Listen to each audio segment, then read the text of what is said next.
тэгээд нийлээс одоо яг хоёр одоо яг болчих. Та юу анаа тал руу жоохон сууна гэсэн үг. Тэгээ анаа тал руугаа яг тийм. Тэгвэл та баг гарах гээд байна. Яг үнэ.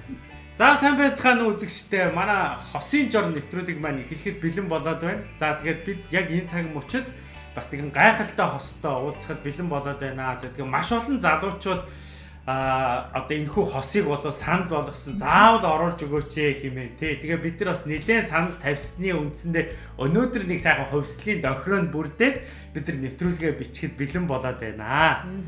За тэгээ бүгдээрээ одоо зочдтойгоо танилцъя. За сайн байна уу? Сайн байна уу? Сайн байцгаана уу? Сайхан амарч гин үү? Сайхан амарцгааж гин үү? Намар нүдэн гэдэг. Хоёр жижиг үйлдвэрлэлд эрхэлдэг.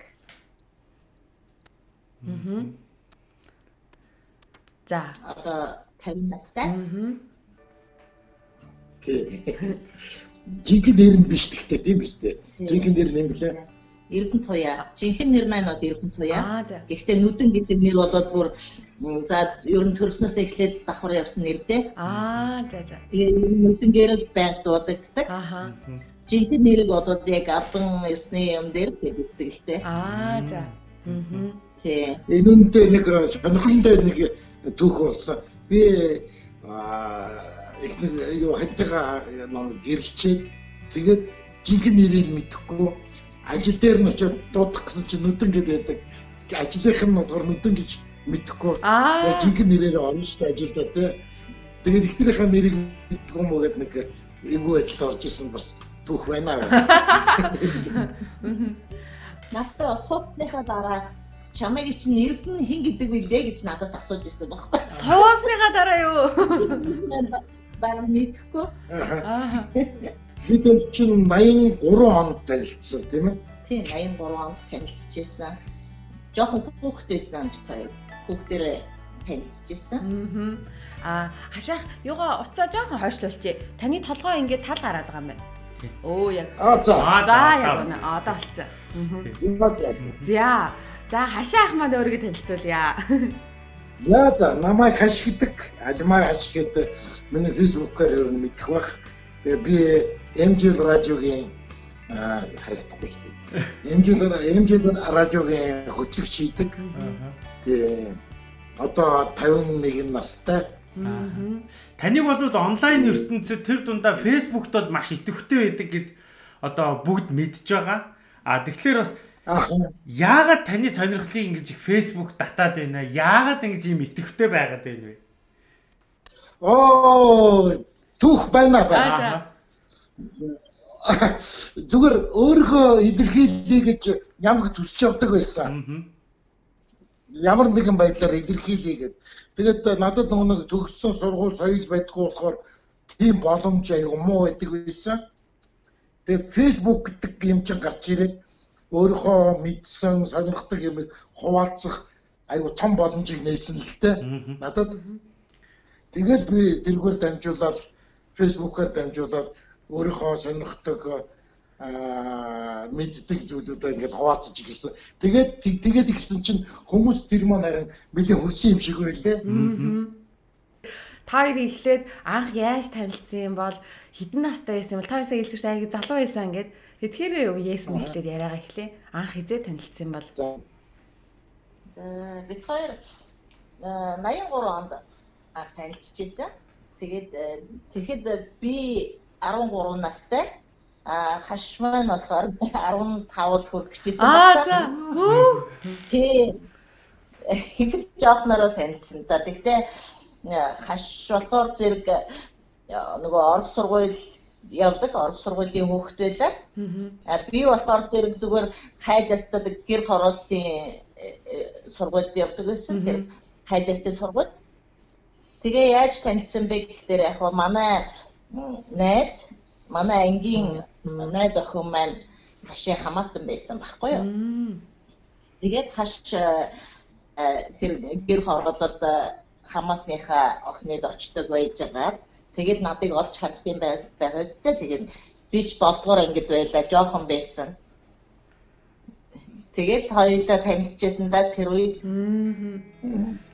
Аха.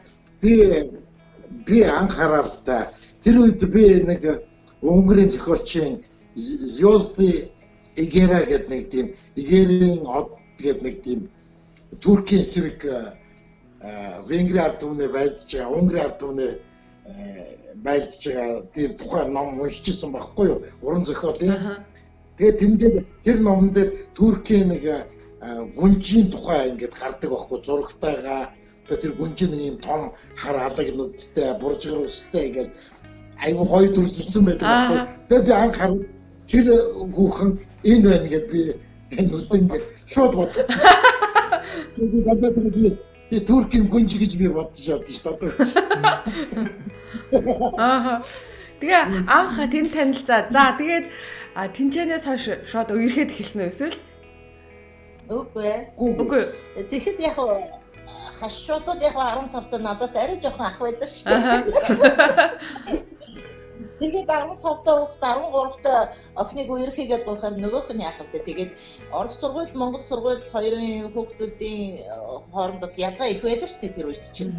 Маш их ялгаатай. Тэгээд надыг 13 та байхад танилцаад үерхийгээд буухад би яг бас тэр талаар сайн мэддэхгүй байхгүй учраас би дугайл өнгөрөөцсөн. Тэгээд нэг жилийн дараа 14 хүрэхэд 8 дугаар ангид ороход минь дахиад бойсон байхгүй юу. Тэгээд их царай алдсан. Тэгээд яг жилийн дараа бас нэг арай жоохон том болсон байгаа юм байлгүй дээ. Тэгээд зөвшөөрөл хоёулаа үерхэж ихэлсэн дээ. Өөх 14 наснаас эхлээ үерхээр. Одоо тэгэхээр чи юу вэ? 83 оноос хойш одоо 36 жил өнгөрсөн биз дээ. Тэгээд 86 онд бит хоёр 86 онд би 10 дугаар ангиа төгсөж ирсэн. Тэгээд ер нь 10 дугаар ангиа төгссөн өдрөөсөө эхлээд хашиг ихнэр болсон да. Өөх 30 чи шалгалтаа өгөөд хашнаадыг тэгээд ихнэрээ болгоод авчихсан да. Хамгийн ажиглалтай өдрөөс. Хамгийн ажиглалтай өдрөөс. Тэр өдрөөс яриач тий. Тийм. Их гой инээдтэй хөхтэй явдлууд их л тохиолддог байсан л та хүүхэд байсан юм чинь. Тэгээд хашмаа надыг кино минонд 100 штэ 100 гэж 6 цагийн кино минонд билет аваад надыг кинонд өрнө. Тэгээд би чинь нөгөө сургуулаа төгсөөгүй цагаан парк мартуктай шалгалт малгалт өгөхгүй явж байгаа охиныг дагуулсан кинонд яваад болохоор хүндэд оруулахгүй гэдэг. Юу ихнээ дагуулад кинонд орох гэдэг шүү дээ.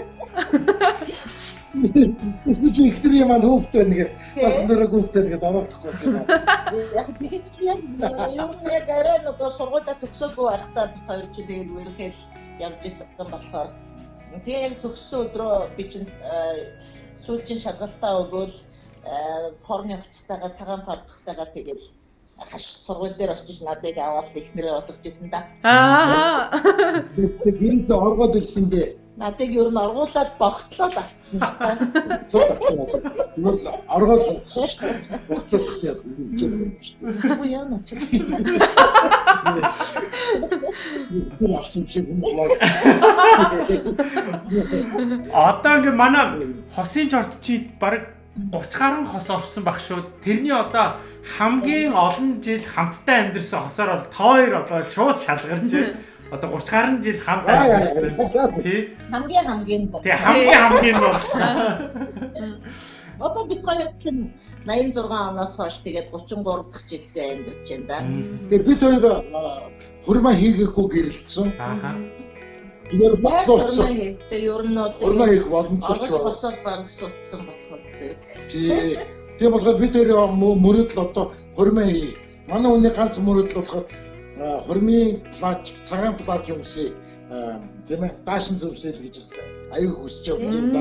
Ямар гоё байгаагүй мэдээж хэрэгтэй гэрэлтэй том охиноо гаргаад гэрэлтэй батлуудаад тэгээд одоо 33 жил амьдарч байна да.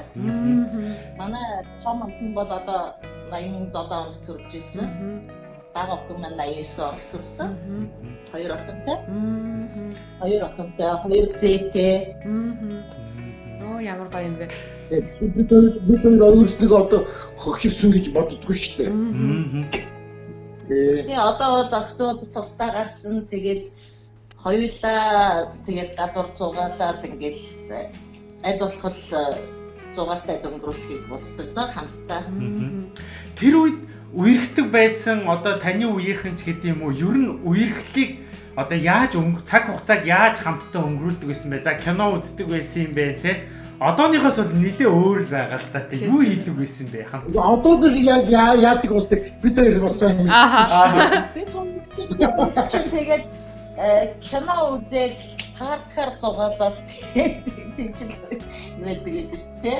Хоолнд орж ирсэн санахгүй байгаа юм бид хоёр. Хоолны газар гэдэг баг байгаа. Хэдэн том одоо Баянгол Улаанбаатар гэдэг хэдэн 2-3 том ресторан тэгээд нэг хэдэн гуанз тий цөөхөн тооны гуанз тий тэгээд зарим нэг авч идээд кино үзэл тэгээд явдаг байдаг шүү дээ. Бас нэг юм их сонирхмаар байна нөгөө ээж аамаа эмээ өнд хүмүүсээ сонсч ахлаар яриад идэв дандаа. Бид хоёр чимдаанаа барайл нийлсэн гэл хүн болгонд гэж яриад байдаг хоо. Та хоёроос яг асууя тий. Анх нийлэхдээ тий. Юу тэгээд Чи манайд гэрээд орчих. харин. Тэгээд би тэгээд одоо яг хэлэх гээд байна л та. Яагаад гэвэл манай гэрийнхэн надыг жоохон байсан 10 жилийн хүүхэд өхөний эхнэр болно гэж юу байх вэ тийм ээ тэгэж бодоод манай гэрийнхэн хаштай суухад бол зөвшөөрөхгүйсэн дургүйсэн. Тэгээд ч хаш чин одоо тэр үеийн Орос сургууль Монгол сургуулийн хүүхдүүдийн хоорондын ялгаа их байсан.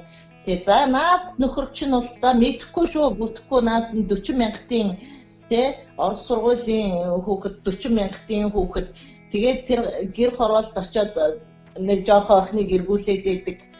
Тэр болоод бас тэгээд хүний эцэг ихээ санаанд бол баг багтахааргүй юм байсан байх л та. Тэгээд ер нь суухыг зөвшөөрдөггүй байсан учраас бид хоёр тэгээд оргож босоод хаш очиж надыг оргуулаад би хашаа давж оргосоор гал. Бид хоёр тэр дүүхээ яриад. Би шүн заяа 11 цагийн үед би очдөг байсан. Юунд дээр очиод. Тэгээд ингээ очиод тэгээд идэх гэрийнхэн олуулаад та.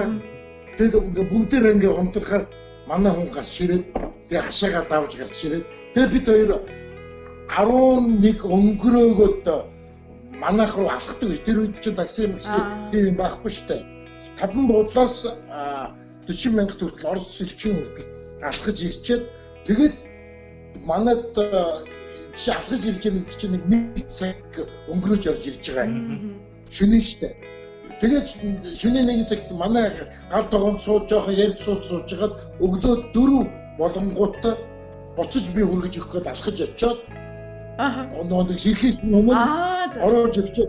Тэгээд би буцаад гэлтэй явган алхаад хайдаг байсан гэж боддоо. Тэгээд дараа нь бас би нэг Украин гэдэг нэг дугуй худалдаж аваад бүр алваар догоотой яа. Нүдэг зөөх гэж шүү дээ. Тэгээд дугуй дээр сомжиж гэлтэй хайдаг болсон шүү дээ. Арай хурдан Таны тэгвэл анхны машин бол одоо гэр бүлийн машин бол тэр Украин дугуй ах нь шүү дээ тий. Тийм биш. Украин дугуй. Тэгээд хоёулаа сунтаад хотоор явдаг байдаг шүү дээ. Ямар гоё. Тэгээ хэрвээ надад гарч ир чадахгүй бол энэ чинь би явахгүй гадаа чинь хонно гэж нэг ийм нэгэн нөгөө дараахан фальката шүгүр хар батингтэй залуу өвлийн үеинд гадаа хонох гээд байдаг. Шүн Хоорондоо яаж ойлголцсон? Жавсан юм тоорсон шүү дээ тий. Хоорондоо яаж ярилцдаг вэ? Хамаагүй чанга ярих юм бол баригдчих шүү дээ. Маа баригднаа чи гудамжин дээрээ ингээд дадгаад ашдаг байна. Тэгэж. Тэгээд би мэдээж Одоо тэгээд гадаад ирэх гэдэг шүү дээ. нөгөө аман тоглодог шиг. Тийм.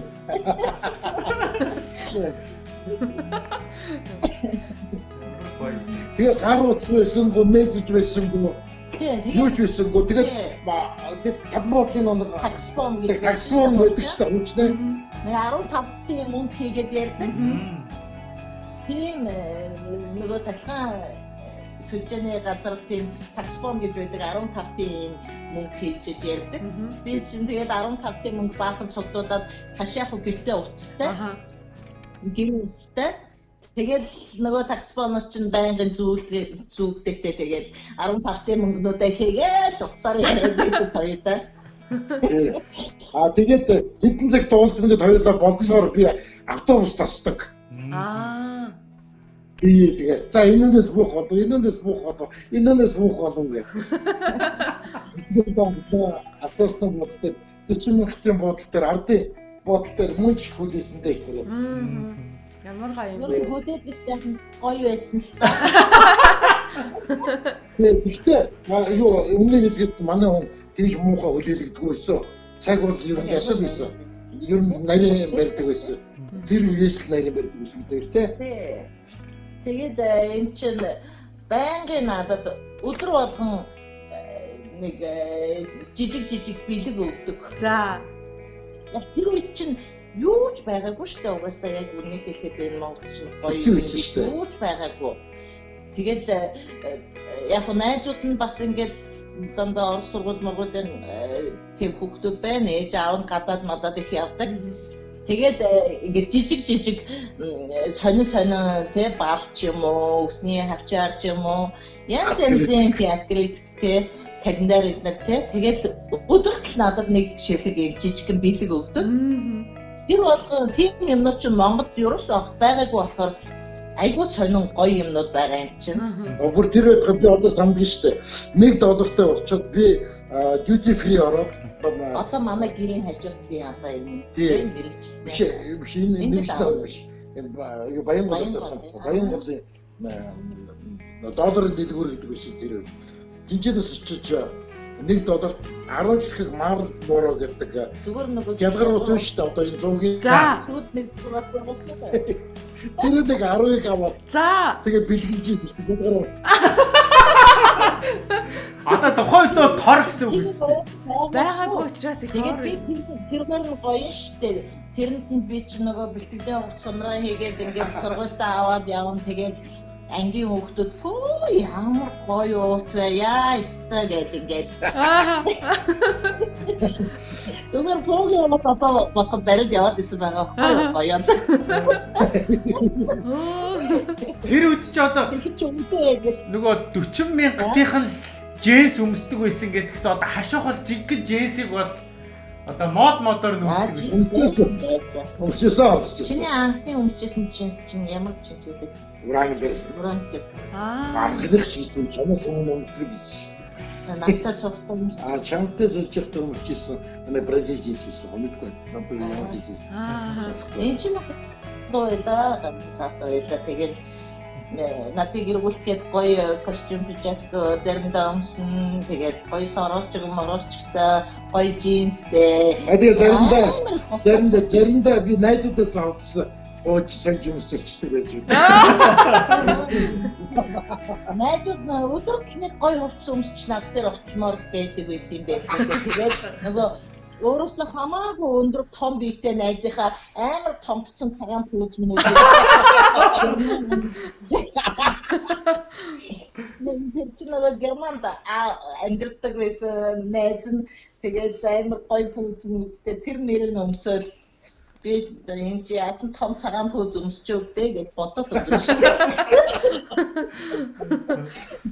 Ястаа юм аа. Одоо ингээд та хоёр эргээд ингээд хамт өнгөрүүлсэн 33 жилийг ингээд бүрний хүртэл ингээд бодъё л да. Тэгэхээр эргээд хамгийн их сэтгэлд үлдсэн дурсамж нь одоо яг юу байд юм бол магадгүй та хоёрт хоёр өөр ээж магадгүй тий. Хамгийн их одоо сэтгэлд үлдсэн дурсамж та хоёрын хоолдгоо 4 хонжсэн тэр өдөр минь өстэй хэлж санаанаас салахгүй. Юу яг ингээд танилцчихснаас эхлээд ер нь айгүй олон юм үлдсэн байт дөө. Тийм тэгээд ер нь амьдрал донд чинь тэгээд янз янзын юм өчнөө л одоо шүү дээ тий. Тэгээд яг тэр хашийн хилээд байгаа хоолтууд 4 хоног гэдэг бол бас эвгүй өдөр байсан л да. Ёстой сэтгэл үлдэхгүй байхын аргагүй л. Тийм гэхдээ тэр чинь хэдэн жил үргэлжилсэн зовлон шүү бид нэр тий. Тий. 4-5 жил баргаж үргэлжилсэн. Гэхдээ тэр дунд хоолгүй бүр ямар ч хоолгүй 4 хоног үдсэн. Тэгээд бүр онцлоо тэр 4 хоног бол амьшгийн 4 хоног байсан гэж боддог шүү. Ааха. Тийм. Тэрийг жоохон дэлгэрүүлээ ярьж болох уу? Яг тэр болохоор бид хоёр чинь 97 онд юм аа да тий. 97 онд хоёр хүүхэд маань жоохон байсан 8-тай 10-тай байсан юм аа да. Тийм ба. Тийм. Тэгээд бид нар чинь нөгөө гэр орноо байраа зарчаад гадаадд гарч амьдрах санаатай тэгээд хоёр хүүхдээ аваад явсан байхгүй юу? Авто руу гарах гэж бодсон. Авто гарах гэж тэгээд чек руу яваад тэгээд цаашаач гарч чадсангүй ер нь боли буцъя гэх. Тэгээ байраа маш хямдхан зарсан. Яг тэр үед жоохон нөгөө эвгүй үед таараад яг яатсан тий. Байраа 2 өрөө байраа 4 сая 500-аар зарсан тий. Тийм баг. 6 сая биш. Үгүй шүү дээ 4 сая 500-аар зарсан. 97 он. 4 сая 500-аар зарчаад яваад 2 сар болоод ирэхэд нөгөө байр маань 12 сая утсан байдаг. Яг нөгөө үний юу болж исэн үе таарчихгүй юу. Тэгээд бид нар чинь нөгөө хүүхдүүдээ аваад гадагшаа явцсан хүмүүс чинь нөгөө 4 сая 500 мянган төгрөг юу авах вэ? Тэгээд үрээд дуусаад ирдэм байгаа үстэй.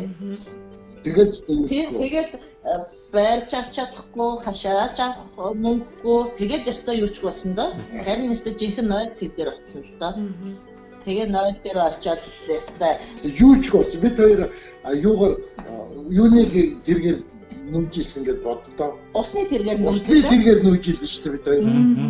Тэгэхээр гэртээ биш айлын байшин машинд тэгээд толгой хорогдох гээд усны тэргэн дээр гудс муцаа тавиад телевизрээ тавиад хоёр хүүхдээ дагуулаад тэгээд нүүжсэн удаа байгаа. Тэр чи одоо нэг 2003 Тэгээд 97 онд байраа зараад явснаас хойш бид нар чинь тэгээ юуч болчихж байгаа байхгүй. Тэгээд чи хэдэн онд ялаа? Ялж. Орс. Би 98 онд орсон шүү дээ. Тийм, 98 онд. Тэгээд 2000 онд бид нэр тэгээд юуч бодоод Эрдэнэт рүү явдаг байхгүй юу? Хоёр удаа. Эрдэнэтэд очиод нэг айлын карма өрөө хөдөлсөд орсон. Гэхдээ ёстой аимшигын хөтөнтэй. Яста өдөн хүртэхтэйгээ хүнжил дотроо онцдог тийм өрөөнд хөсдөд. Уг нь байлтай.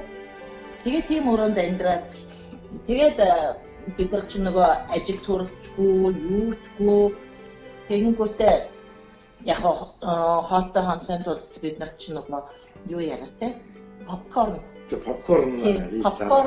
тэгэхэд чинь Эрдэнэтэд огт мэддэггүй байлаа.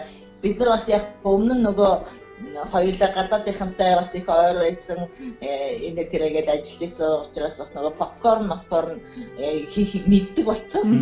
Тэгээд нөгөө попкорны будаа авч яваад Эрдэнэт рүү нэг 4-5 хилээр нь авч яваад нөгөө попкорноо хийгээл гоё юм бэлгийн цаасаар энэ шовгор маруучин шиг уут хийгээл тэгээд тэрэндээ попкорноос аваад дэлгүүрүүдээр тараагаад тэгжээс нэг юм хоодоо зогоодог байсан тийм. Тэгээд тэр нь зарагдтайгаа үгүйтэй байна штэ.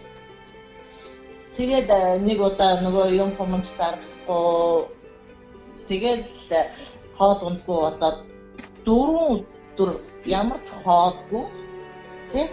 Нэг талах аваад нөгөө талах нь ингээд Эрдэнэтэй талхнууд нь зүгээр л ингээд хөөс шиг сэвсгэр тэр үед чинь. Тэгээд нэг том мурчаа тийм. Зүгээр л хөөстэй. Тэгээд нэг талах аваад нөгөөх нь хойцч байхгүй нөгөөх нь дөрөв байгаад дөрвөлээ нэгээр нь барил идэл. Тэгж 4 хоног жисэн тийм. Тэгээд дараа нь яасан. Тэгж нэг 4 хоног хоолгүй байж үтсий. Тэр удаа сэтгэлд аягүй үлдсэн зүйлтэй. Тэгэхээр түрүүн та хэллээ шүү дээ ингээд 0 цэг дээр ингээд очисон гэдэг. Яг тухайн үед очиход одоо хашаа ахын хувьд ч гэдэг юм уу яг гэр бүлэрээ хамгийн чухал зүйл нь яг юу байсан бэ? Одоо магадгүй те яг энэ цаг мөчөд ч гэдэг юм уу бас л яг тэр цэг дээр очисон залуу гэр бүлүүд ч гэдэг юм уу сэтгэлээр унахгүй байх нь чухал байсан уу? Юу чухал байсан бэ? Тэрийг даваа гарцсан улсуудын хувьд та хоёр нэг бас нэг зөвлөгөө хэлээч. Яг тэр үед сэтгэлээр унахгүй байж чадахгүй шүү дээ. Зөвхөрсөн. Тий. Гэхдээ хамгийн гол нь хамт байх нь чухал байсан. Тий, зүгээр хамт байх нь чухал байсан.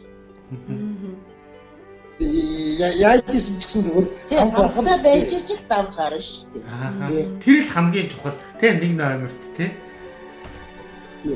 Зөв тий бид тэр чухал байсан тий. Тий. Яа, зүс. Одоо бодсон чи бас айлаа. Эвгүй санагдчихлаа тий. За тэгээд юм гэж санаа. юм гэж санаа тэгээд хаяа юм хэлчихсэн сая. Тэгээд ер нь тэгээд хувь тавилга хүнийг тэгээд нэг мэдхэд бид хоёр байртай ч болсон, бүхэмтэй болсон. Хараа хүмүүс ингэж солонгос яваад байртай болох гэж ажил төрөлтэй юу машин унаа авах гэж ингэж солонгос яваад ингэж ажиллаж бид хоёр тэгээгүй тийм ээ. Бид хоёр одоо ингэж за мөнгө чөглүүлээд ийм юм аав шүү. Би өөртөө ингэж ийм юмтай болно шүү. Бид хоёр хизээж тэгж төлөвлөж байгаагүй бодчих байгаагүй. Зүгээр л ажил хийсэн ажил орцсон ажлыг хийгээл тэгэл явж ирсэн тийм ээ. Тэгээ бүх юм цаанаасаа ингээд одоо нэг үгэрэлэх юм бол нэг хувь тавилан бидэнд нэг хаалга онгойлгож өгдөг. Тэр юм шиг санагдсан шүү дээ. Тэгээд тэр хаалгуудаар нь ороод онгойлгож өгсөн загтан шүү дээ. Тий. Ер нь нэг боломж нэгсэн цагт бид хоёр яг тэр боломжийг л ашиглах хэрэгтэй л гэж ер нь ярьдаг тий. Түүнээс биш яг одоо яста нэрэ идэх уугаа хасаад яадаг ч үлээдээ тэгэл нөгөө мөнгө цуглуулад нэг ямны төлөө ингэж зүтгээл тий. Тийм юм ерөөсөө бид хоёрын амьдралд тэгж байгаагүй. Ягаад шин бид хоёрын юм ингээд яг ингээд боломж нь бүрдээд эхлэнгүүт за энэ одоо болох юм шиг байна гэж бид нар өөрсдөө бодож тэгэл хийх ёстой юу гэдэг тэр хийх ёстой юм аа гэдэг. Тэгээд би одоо нэг ингэж одоо хүмүүс айгүй ингэж залуучуудад ингэж гой зүг мондо зөвлөгөө өгдөг юм байлээ. Гэхдээ нэг зүйлийг би дутуу өгдөг юм шиг санагдав. Тэр нь юу гэх юм бол хүлээж сурна гэдэг чинь айгүй хэрэгтэй юм байлээ шүү дээ. Нэмж залуучуудад хэлмээр байхгүй юу? Төвчээртэй хүлээж сурах тийм. Тий, хүлээж сурах. Хүлээж сурах шиг хэлдэг. Хүлээж сурна гэдэг чинь уг нь зүгээр суугаад байхын нэр биш ч дээ. Тийм ээ, зүгээр юм хордож суухийн нэр биш гэдгийг бас ойлгох хэрэгтэй. Хүлээнэ гэдэг чинь чи өөрийнхөө хийж байгаа юмыг зүгээр төвчээртэй хийх, уухгүй хийх. Энэ л юм байна. Тэр үед дараа нь яг тэр цаг нь болох юм бол боломж нь нэгдээд чи хүлээж ийсэн чинь хүлээж юм авахд амтгал юм байна гэдгийг ер нь амьдралаас олж харсан гэхүүтэй. Тэрнээс бол одоо мөнгө цуглуулаад бид хоёр одоо ингээд төлөвлөгөө боловсруулаад ингээд тэгээгүй. Бид зүгээр урдаа тааралцсан ажлыг цэвэрлэгч хийж үзлээ тийм ээ. Юм болго хийж үзлээ бид хоёр. Тий. Ер нь тэгэл яг тэр ажлаа голоод байх биш те цалиндаа голоод байх биш. Хамгийн гол нь тэгээд яг өөрт яг тэр үед олцсон ажлаа шударгаар төвчээртэй тууштай хийх. Анх надад ажилгүй байж $50 цалинтай ажил хүн хэлэхэд надад эхлээд аюу муугаас сонсогдсон. Басамжлуулаад жагаад чи юм шиг. Тэгээд манай хүн юу гэж хэлсэн. Гүг чи $50 ч авдаггүй байсан шүү дээ. Одоо харин ч $50 өгч байгаа. Чи ягаад баярлдаггүй юм бэ?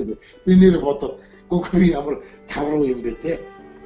$50 одоо надад тэгээд олдох юм шүү дээ. Сар болгон гээд. Би баярлаад хийжсэн да. Тэгэхээр мөнгөнд учир байдгүй юм байна. Мөнгөний их баганд учир байдгүй юм байна гэдэг дахин л одоо хэлбэр нөхөн чаш одоо ер нь ойлгох хэрэгтэй юм шиг байлээ. одоо гинт байж чинь гэдэг бодлоос салах хэрэгтэй юм шиг байна. Гинт амьдрал гоё болж чинь гэдэг энэ бодлоос бид хоёр Австрали руу яах гэж явсан. Зүгээр л гоё амьдралыг хайж явсан юм дэ. Амар хялбар ажиллаа их мөнгөтэй газар авах гэж тийм юм сонсоод тийшээ явсан шүү дээ. Бүх юм хаяад бүх юм яагаад эрсдэл гаргаад явсан. Яг оо зүгээр амьдрал биднийг юм сургасан ба тэгэж сурч бид нар тэгэж аваагүйсэн бол өнөөдрийн төвшөнд бид хоёр үгүй бас мэдэхгүй шүү дээ тийм ээ. Тэгээд ер нь хүн юмд тууштай байх гэдгийг л ер нь их сайн ойлгосондоо тууштай байх хэрэгтэй. Юмд сэтгэлээр хандах хэрэгтэй. Тэгээд би за тэр хашиг Орос руу явсан байх би чинь за нэг 30-тай л байсан юм аа би чинь тийм 30-31-тэй байсан юм байна. Тэгээд тэр үе чинь ээж дээрээ 2 хүүхэдтэйгээ гэр орон байхгүй ээж дээрээ 2 хүүхэдтэйгээ байж байгаа. Тэгээд ажиллаж байхгүй би чинь бас тэр дээд сургууль орж боцрол эзэмшээгүй л дээ. Тэгээд хашиг байхгүй ямар нэгэн ажил хэрэгтэй. Тэгэнгүүт чинь за ихчмэн ярьж байгаа нэг цайны газар одоо энэ төв музейн ард талд нэг цайны газар надад чи цэвэрлэгчээр орох уу гэдгийг. Тэгэхээр би орно л гэсэн. Тэгээд ороод тэр цайны газрыг цэвэрлээд тэр цэвэрлэхийнхаа хажуугаар мэдээж би давхар бодолтойгоор биш. Өөрийнхөө ажлыг хийчээд тэгээд очоод би нөгөө аяг тавгийн би ингээд аваад угаачдаг. Мэдээж аяг тавг маа угаадаг хүн байгаа. Тэгсэн ч гэсэн хажуугаар нь очоод юм хүмүүс илүү харагдууд аваад угаачдаг байдаг. Тэгжээтэл за нэг сар гарan цэвэрлэгч хийжээтэл надыг за чи ерөөсөө аяг тавг угаагч болчих гэлээ. Тэгэхээр за тэгээд би аяг тавг угаагч боллоо. Аяг тавгаа угааж ил хажуу тогооч нар хоол хийж байгаа шүү дээ. Ахлах тогооч байна, бэлтгэгч тогооч байна. Тэнгүүд чинь яг би бас нөгөө ээж маань хоолунд сайн хийдэг хүн байсан. Тэгээд яг хоолунд хийхэд бол гайгүй лээсэн л та. Тэгээд аяг тавгаа угаахынхаа хажуугаар тэр аяг тавгийг угааж тавьчаад тэгээд бас бэлтгэх тогоочтой очиод би нөгөө бууз хуушураа хийхэд нь бас хажуунаас ингээл туслаад мэдээж надад илүү цалин өгөхгүй л дээ. Гэхдээ зүгээр л сэтгэлээсээ ингээл туслаад тэгжээтэл надад бас төд бодлохгүй бас нэг сар гарan босноо яасаа надад бэлтгэл тогооч болгоцсон. Тэгээд тийм чи бууз хойшуур хийж чадчихээн нэ тэр бэлтгэл тогооч болгож байгаа. Тэгээд би чинь бэлтгэл тогооч хийгээд бас тэр компани бас удсан жил гарan ч юм уу тэгээд ажилласан. Тэрний дараа манай дараа надад ахлах тогооч болох санал тавьж ирсэн. Тэгээд ахлах тогооч чи курст ингээд суугаад ахлах тогоочийн үнэмлэх аваад манай ахлах тогооч болооч гэд миний хийсэн бууцанд одоо жигтэйхэн дуртай. Тэгээд бүр цайны газараа далай бууз гэж нэрлэе гэд бүр тэгэж нэрлээд тэгээд надыг ахлах тогооч болооч гэж санал тавьсан. Тэгээд би тэр үед за би ер нь одоо хүүхдүүд том боллоо. Зүгээр нь тогоочийн цалингаар те би тэр үед чинь одоо энэ мундаг энэ тогооч авчих шүү дээ зүгээр нэг компани цайны газар те. За тэгээд тогоочийн цалингаар болоод за би арай л хүүхд шугтуудаа ингэж яаж чадахгүй юм байна. Тэгээд за би одоо болио одоо би нөгөө хуваараа бизнес хийж яахаар боллоо амьдралаа ботхоор боллоо гэх тэгээд би гарч ирсэн. Тэгээ юучгүй байсан үе тэгээд чи автобусны ч мөнгөгүй дараа нь тэр ажилласаа тэгээд гараад нэг хэсэгтээ мэдээч хэрэг шууд бизнес бариад авахгүй шүү дээ. Тэгээ манай дүү надад гутлын лангуун дээр зогсоо гэд өөрөөсөө гутал зардаг байсан наран туул дээр. Тэгээ би гутлын лангуун дээр зогсож үзсэн. Тэр миний хийх ажил арай биш юм шиг байгаа. Би хичээгээд үр дүнд хүрээгүй. Тэгээд дахиад нэг хэсэг байж итэл манай эгч маань наран туул дээр ноолуурын лангуун дээр зогсдог байсан. Тэгээ надыг за чи зүгээр ингээд сууж яхаар ажилгүй ингээд юучгүй байж яхаар лангуун дээр зогсвол яасан юм бэ гэх. Тэгээд би нэг ястал нэг автобусныхаа тэр үе чинь 200 ч байлаа 500 ч байлаа. Яг л автобусныхаа мөнгөийг хэл кармалаад 2004 онд Наран цолын ноодорын дангуу руу явж исэн да. Тэгээд тэрнээс эхлээд одоо бид хоёр амьдрал одоо иймэрхүү зэрэгтэй байж байна да. Таны түүхийг ингээд сонссон чинь манай залуучууд бас ойлгож авч байгаа баха. Тэг нэг юм тууштай байх юм бол нөгөө хашаахын хэлснээр хүлээж сурах юм бол те үр дүн нь тэр хаалга бол хизээ нэг цагт нээгддэг гэдэг юмыг бол анигийн сая түүхээс бол яг батлагдаад одоо харлаа. За. За тэгээд та хоёр маань өнөөдрийг бас бие биендээ зөндөө зүйл дээр талархдаг байх мэдээж.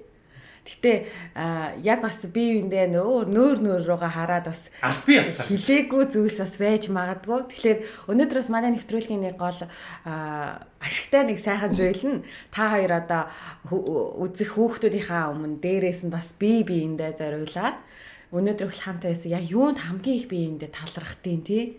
Тэрүүнийгээ ингээд хилээч ээ гэж хүсэж байна. Чи зүгээр байгаад чинь би чамд баярлж байна. Миний хань сүмчтэй би зүгээр баярлж байна.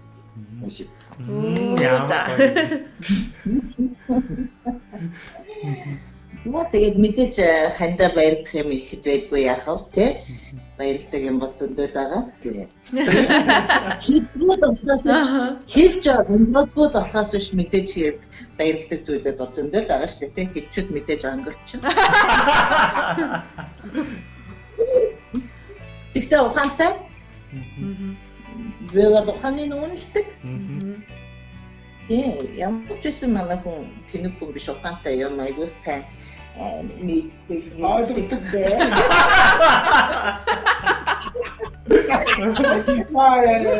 Тэ одоо үгүй зүйлээсээ явахад мэдээж ганц миний юу биш шүү дээ чинь хоёулаа ижилхэн явж ижил те ижилхэн бодолтой ижилхэн зүтгэж явж ижил үгүй зэрэгтэй амьдралыг л бүтэн шүү дээ. Тэгэж шүү. За баярлалаа. Ямар гоё юм бэ.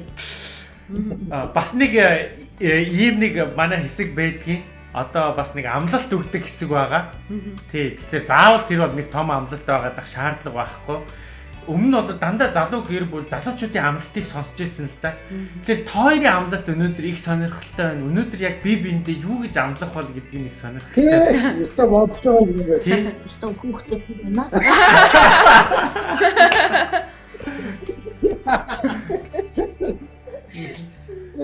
Хашаах өнөөдөр нүдийг хичээд юу гэж амлах вэ? Тэрийг бас сонсомоор байна тий. Өстө мэдгүй. Тэгээд надтай хүүхдтэй хамт байдаг амлж чадахгүй л байгаа. Гүн бичээд тэргүүл хүүхдэд байна шүү дээ. За яах вэ? Юу гэж явуулах вэ? Их юм хэрэггүй гэсэн шүү дээ. Та өөрөө л мэд одоо ингээ өөрийнхөө яг чаднаа л гэсэн тийм. Яг хэлсэн амлалтандаа хүрч чадна. Мод айгуу толгомдч. Айгуу толгомдч. За. Тэгж болох юм байна.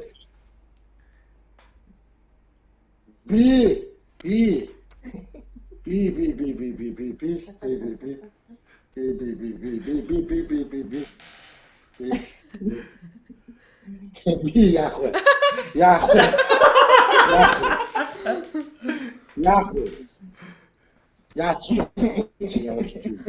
За тэгэл хэсэг жоохон хорон олох юм уу? За хэсэг бод. Тэгвэл таны одоо энэ чэнэс чи харахад 30 хэдэн жилийн дараа ханилаа суучгаар чи ер нь хэлсэн бүх амлалтандаа хүрчдэг юм байна гэж ойлгож болох уу ерөөсөө? Амлалт өгдөг юм аа тий. Тэгэхээр тий хотлоо орчдөг. Бүс учраас чамд надад амдах юм байгаа шүү дээ. Андил хотлоо орч. Хашаах камераасаа бүр гарцсан шүү. Таны бүр амны зүйл гараад байна тий. За. Одоо яж. Одоо гоё. Тий одоо яг гоё харагдав. Цаа хөдлөхгүй болохоор аюу хэцүү байна. Ааха. Байгаараа. Тий. За. Тэгвэл нүдийг ч одоо хашаа хахад юу гэж амлах вэ? Хаяа. Би амлалт шүү дээ. Хүүхдтэй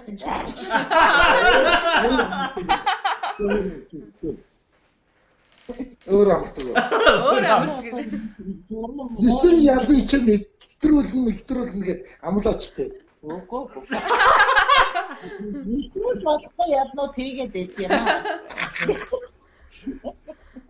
Тийм. За та хоёрыг бодож байгаа хооронд хэдүүлээ өөр юм яриа. Тэгээд тэр хугацаанд бас санаанд нь ороод ирж магадгүй те. За одоо нэг бид хэд залуу хосоод биднэрт нэг асуудал байна. Тэр асуудал болохоор одоо ингээд дөнгөж нөгөө нийлж танилцлаараа нөгөө хэрэлдэж маргалтах нь их байдаг. Тэгээд би нэг ойлгохгүй нэх. Тэгээд тийм хүмүүс чинь хинт хандий тэгэл найз нөхдөөл ярина, эсвэл ээж автаа гомдолч нэг ярина. Тэгэл нэг иймэрхүүл байгаад идэг. Тэгээ одоо биднэрт зориулсан ном тохиомлын ховор яг нөгөө нэг гэр бүлийн асуудал зориулсан Монгол хүмүүс. Тэгэхээр одоо энэ манай нэвтрүүлгийг залуучууд бол амар шимтэж үзэж байгаа нь бусад хүмүүс яаж асуудлаа зохицуул шийддэг юм болоо. Тэгээ бас ойролцоо хүмүүс байх юм бол ингээд туршлагаас нь сонсхийсэн гэж их хүсдэм байлээ. Тэгэхээр та хоёрын хувьд одоо биднэрт зөвлөөд ирэхэд хэрэлдэж маргалдахдаа хамгийн түрүүнд юуг бодох уу? Эсвэл одоо залуу асууд хамгийн түрүүнд юуг бодож явах хэрэгтэй вэ тий? Ер нь бол мэдээж хэрэлдэж маргалдахгүй байх гэж юу байх вэ? Дандаа тийм асуудал бол залуу байхад нээлтгүй их гарна шүү дээ. Тэгэл нөхөртөөгөө хэрэлдлээ гэж одоо ээж аваргаа гүйж очиод найз нартай очиж нөхрөө муулаад идэг тий. Тэр бол ер нь байж болохгүй. Би ер нь чамтай Монголд би гэрлүүгээ нэг удаа явж үзсэн үү? Үзээгүй болоо. Би ээж аваргаа гүйж үзээгүй. Их чахруугаа гүйж үзээгүй. Манай нөхөр ингээд энэ тэгээд энэ гэж би найз нөхөдтэй би муулж байгаагүй. Тэр мууллаа гэд яах юм? Биш муулж байгаагүй.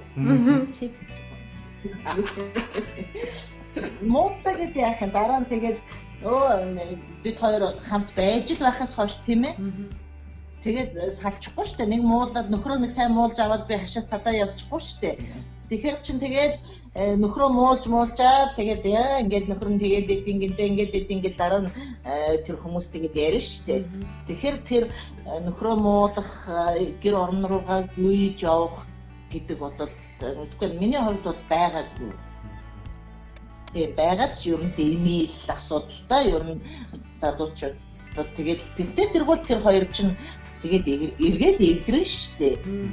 Эргээд эвдрэхээс хойш тэгээд тийм асуудал гаргаад байх шаардлагагүй байдаг бол гэж боддоо шээ. За энийг манай залуу би ирчүүд зөвлөө гэж болох бол байх уу тий. Ирчүүд зөвлөө.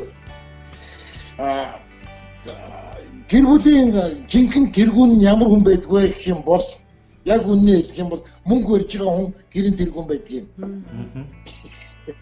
Яагаад ч гэж заяа. Тэгээд яагаад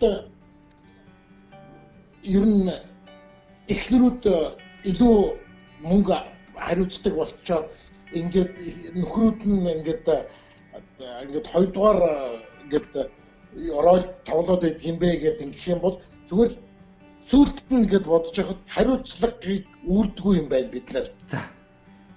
Тэгэхээр нэгдүгээр дараа одоо зүгээр нэг энгийн жишээн дээр яриа. За надад нэг мэрэгэн хүн тэгж хэлсэн. За ашаа гэрийн тэргүүн байна гэдэг чинь айгүй амархан. Чи бүх юмыг хариуцлагатай бүх юмыг өөрийнхөө хариуцлагыг биелүүлжээ. Тэгэх юм бол эхнэр чинь чиний урдуур орж чиний төлөө гэр орныхын төлөө тэгж их санаа тавьж тэгж их одоо тийм ээ одоо юу удирдахгүй. Одоо нэг зүгээр нэг үгээр хэлэх юм бол араа гэрийн юу байрны мөнгө хэн дөхөө, тоглоомын мөнгө хэн төлөх үү, тийм ээ? Одоо мах хүнсээ хэн авах уу гэж ингээд ихтэй хүмүүс би хөвчлээ ингээд ихнэртэй бүх мөнгөө өгөөд тэгээ за чи өөрөө ингээд бүгдийг шийдвэр ингээд би өөрөө сайн нөхөр гэж бодоод тийм ээ одоо бүх мөнгөө ихнэртэй өгчөж байгаа юм чинь гэж бодоод тэгээд ийсэн чинь буруутдаг юм байна. Тэгэхээр би эхнэрийнхээ тэр тогныхоо мөнгийг төлөх гээд явж байгаа бол би авчид тогныхоо мөнгийг төлчихдөг. Би авчид байрныхаа мөнгийг төлчихдөг болоод ирэхээр би эхнэрт мөнгөө би зохицуулах гэж өгөх шаардлагагүй болж байгаа байхгүй юу? Тийм. Гэх мэтчлэн зүгээр нэг жоох юмнаас хийх юм байлээ. Тэгэхээр юу тий одоо ингээд нэг тийм яриа байдаг шүү дээ. Одоо ингээд ажил хийгээл хүмүүс эрэгтэй хүмүүс нөхөр нь ингээд эрэгтэй буусан цалингаа ингээд бүгдийг авчираад ингээд надад өгчдөг юм. Манай нөхөр сайн ингээд ярьж байгаа. Энэ бол сайн биш ээ. Энэ бол сайн биш шүү. Тий. Тэгээ хариуцлагаас цухтааж байгаа л яг тийм би өөрөө хариуцлагаас дандаа цухтаадаг байсан. Тэгээ дараа нь ингээд өөрөө ирэхээр одоо би өөрийнх нь гэсэн би мөнгөний мэдлэлтэй байна. Би мөнгөө яаж зохицуулахыг мэдчихэв. Яг жинхэнэ одоо юу хэмтэй. Тий одоо ер нь олон жил суугаад ирэхээр ер нь нэг хүний илүү давмгаар болчт юм шиг байгаа. Тэр бол эхнэр юм эсвэл нөхөр нь. Тэр чинь шууд хариуцлагатай бол. Тий шууд хариуцлагатай холбоотой л гэж бид хоёр одоо үздэг юм. Тэр гэр бүлийг зохицуулж авч явж байгаа тэр хүн дээр бүх хариуцлага байна шүү дээ. Тэгээд тэр хүн хариуцлагынхаа дагуу бас эрх мэдлийг авчдаг ч юм уу те. Хариуцлагыг тэр хүн үүрж байгаа учраас эрх мэдэл бас давхар очиад шүү дээ тэр хүн. Тийм байдаг. Тэрнээс биш нэг юу нэг бэлэгдлийн одоо дайруулгын нэг цагаан сараар нэг бэлэгдэл болоод ингээд нэг ширээний ард хөөрөг бариад суугаад. Тийм бүр баймиргүй юм дээ. Тэр бас залуучууд манаас те яг нөхрүүд нь одоо ингээд яг хариуцлагыг өөртөө авах их чухал да. Ер нь бол тэгжээч тэр хүн эрх мэдлийг бас авч хариуцлагатайгаар давхар авч чадна шүү дээ. Тийм мэдээд эрх мэдтэй байна гэдэг ихнэрээ дарамтлаад байна гэсэн үг шүү дээ. Тийм үү? Тийм. Тэр хүн чинь тэгээд өөртөө хэрэгцээтэй зүйлдээ өөрийнхөө олсон мөнгийг одоо тэгээд байрныхаа мөнгийг тийм минимум мөнгөө ингээд тэ тушаах ёстой юу гэдгийг байрны мөнгө гэрлийн мөнгө юу гэдгийг тэ тэрийгэ өгчөөд байхад тэгээ хоол ундаар дутаагүй байхад тэр хүн үлдсэн илүү мөнгөө өөртөө зарцуулахад юу л болохгүй гэж заавал их нэртэй хураалах шаардлага байхгүй шүү дээ. Тийм биз дээ. За баярлалаа. За тэгээд одоо бас манай нэвтрүүлэг маань өндөрлөх тийшээ хандж байна. Тэгээ сүүлийн ганц хоёр асуулт одоо үлдэж байна. За тэгээ энэ дээр болохоор бас нэг хосууд маань бас асуултуудаас гадна бас нэг тойрын ажиглж харсан ч гэдэг юм уу те. Нэг манай залуу хосууд нэг энэ дээр алдаад энийг нэг засчуул тэгээд нэг залуу хосуудаа яг тойрын өнцгөөс харсан нэг тэр нэг зөвлөгөөч гэдэг юм уу тэр зүйлсээ нэг хуваалцаач гэж хүсэх байна. Зүгээр миний хувьд бол өөрийнхөө бусад гэр бүлүүдтэй өөрийнхөө гэр бүлийг бусад гэр бүлүүдтэй битээ харьцуулж жагаач л юм өснөр. Харьцуулах хэрэггүй шүү дээ. Тийм шүү дээ. Тэр өстө нэр зөв юм бэ тий? Тэгээд одоо залуу охтуудад хэлэхэд болоод би та тэгээд ямар ч гэсэн нэг хүлээцтэй төвчээртэй хандаад үзээч ээ. Юугүй тэгэл тэглээ инглээгээд гүйж явах биш те. Тэр хүнээс бас сайн талыг олж чадгаад жоохон төвчээртэй хүлээцтэй байж сураач ээ гэж хэлдэг. Энэ гоё төвшөөнийг ашиглаад одоо хайр татны хүмүүстэй эсвэл хоёр охиндоо ч юм уу те. Гоё сэтгэлийн үгээ илэрхийлэх боломж байна. Охтууд нь хэрвээ үзэх юм бол шүү дээ тий. Бид хоёр хүргэндээ айгүй айлтай. Хоёр хүргэндээ маш сэтгэл хангалуун явдаг гэж бүр хэлмээр байна. Тэгэхээр хүргэндээ сэтгэл хангалуун байна гэдэг чинь энэ том ажиргал шүү. Тэгэхээр хоёр хүргэндээ баярлалаа гэж хэлээ. Тэгээд ер нь бид хоёр бас боддогдоо бид хоёрын амьдралд бол яг бид хоёрын хувийн амьдралд нэг оролцоод байдаг хүмүүс байгаагүй. Манайх тийм манайх би бол одоо их жахтай. Гэхдээ хинэн ч бид хоёрын амьдралд оролцож байгаагүй. Миний бодлоор бол хүн ингээд бие дагаад амьдран гэж гарсан бол тэр хүн өөрөө л амьдралынхаа төлөө зүтгэх ёстой. Бид нар ядарч явахад би их шахаасаа би ядарч шүү бид нар тустаач гэж би хэлж үзээгүй. Тэг ясгүй гэж боддог. Тийм. Ер нь гэр бүл гэдэг чинь нэг гүрэн нэг тусгаар тогтносон улс шүү дээ. Тийм. Тэгээд ер нь эцэг эхчүүд гэр бүлийнхэн яг хувийн амьдралд оролцоод ирэхээр хүний амьдралд бас жоохон гаднаас нөлөөлөлд орвол бас дэмий байдаг болол гэж би боддог шүү дээ. Тийм бид хоёр ч гэсэн өөр хүүхдүүдтэй мэдээж тусалдаг. Гэхдээ яг амьдралд нь оролцоод танай нөхөр чинь тийм бай нөхрөөс энэ нөхөр чинь инглээ тэглээ. Бид хоёр тийм юм хийхгүй. Хүүхдүүдийнхээ яг амьдралтуудад гүнзгий нэвтэрч орж дууд хурцуулийнхаа дундуур бол бид нар хизээш орохгүй. Тийм тэр бол дэмий асуудал гэж боддог. Би ээж одоо гэр бүлийнхээс илүү би энэ хүнд илүү хайртай байхгүй юу? Ээж бол ээж шүү дээ тийм ээ. Тийм. Хайргүй гэж юм биш. Гэхдээ миний ихнэр надад илүү би хоёр охиндоо хайргүй гэж юм биш. Гэхдээ хоёр охиноос миний ихнэр илүү тийм. Нэг одоо приоритет гэж ярьдаг шүү дээ. Алийг нэхэнд тавих юм бол бэлтэр л тавина. Яг энэ миний хүн байхгүй юу? Тийм. Тэрнээс биш миний ээж биш байхгүй. Эдний ээж нь биш байхгүй юу? Тийм ээ. Тэр би энэ хүнийг хайрлана гэдээ аваад ууссан. Хүүхдүүд бол хүүхдүүдийг бид нар тодорхой хэмжээнд өсгөн. Энэ бол бидний үүрэг. Дараа нь шууд тусгаарлаа бид хоёрын хүмүүс биш байхгүй бас. Тийм үстэй. Яг эцэг хүн их хүн хоёрын санаа өөр л дөө. Энэ дээр бол бид хоёр жаахан зөрдөг. Эцэг чинь хашуухаар надад чи дандаа хүүхдүүдтэй юм өгнө хүүхдүүдтэй ингэн тэгнэ гэж хэлдэг. Эдгээр чи одоо тустай амьдралтай болчихлоо штэ гэж тэгдэл дээ.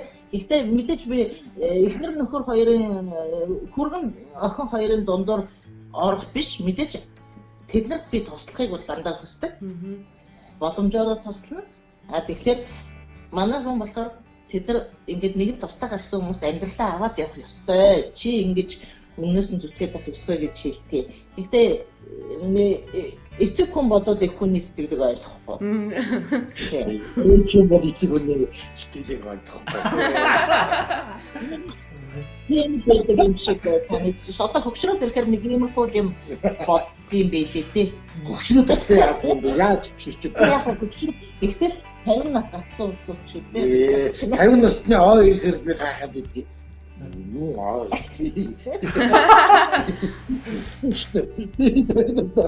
болохгүй юу?